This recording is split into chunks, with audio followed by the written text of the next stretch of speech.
Hello everyone, I am Dr. Alina, lifestyle physician, John Marian's Wellness Clinic, Wayanad. ഉറക്കക്കുറവുള്ളവർക്കും ഉറക്കമില്ലാത്തവർക്കും ഉറങ്ങാൻ വേണ്ടിയിട്ട് medications എടുക്കുന്നവർക്കും വേണ്ടിയിട്ടുള്ളതാണ് ഈ video. നമുക്കെല്ലാവർക്കും തന്നെ അറിയാം, മെലാറ്റോണിൻ എന്ന് പറയുന്ന ഹോർമോണാണ് ഉറക്കത്തെ ഏറ്റവും കൂടുതൽ സ്വാധീനിക്കുന്നതെന്ന്. ഈ മെലാറ്റോണിൻ ഉണ്ടാകുന്നത് നമ്മുടെ സെറോട്ടോണിൻ എന്ന് പറയുന്ന ന്യൂറോ ട്രാൻസ്മിറ്റർ കൺവേർട്ട് ചെയ്യപ്പെട്ടിട്ടാണ്. 95% സെറോട്ടോണിനും നമ്മുടെ ശരീരത്തിലുണ്ടാകുന്ന കുടലിൽ വെച്ചിട്ടാണ്.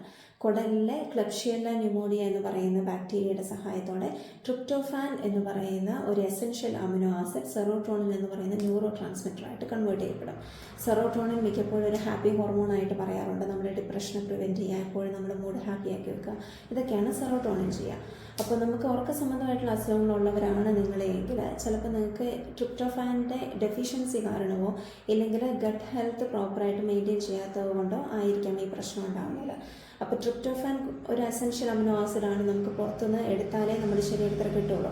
അത് കൂടുതലായിട്ട് അടങ്ങിയിട്ടുള്ള മത്സ്യം, മുട്ട, വെണ്ണ, നെയ്യ്, കൂടാതെ പച്ചിലക്കറികൾ, സ്വീറ്റ് പൊട്ടറ്റോ, പംകിൻ സീഡ്സ് തുടങ്ങിയവ കൂടുതൽ കഴിക്കുന്നതും പ്രോപ്പറായിട്ടുള്ള ഗട്ട് ഹെൽത്ത് മെയിൻറ്റെയിൻ ചെയ്യാനായിട്ട് കറക്റ്റായിട്ടുള്ള പ്രോബയോട്ടിക്സ്, പ്രീബയോട്ടിക്സ് ഒക്കെ ഡെയിലി ലൈഫിൽ നമ്മൾ കഴിക്കുന്നതൊക്കെ ഒരുപാട് നമ്മുടെ ഉറക്ക പ്രശ്നങ്ങൾ പരിഹരിക്കാനായിട്ട് ഹെൽപ്പ് ചെയ്യും. മറ്റൊരു വീഡിയോ ആയിട്ട് വീണ്ടും കാണാം. Thank you.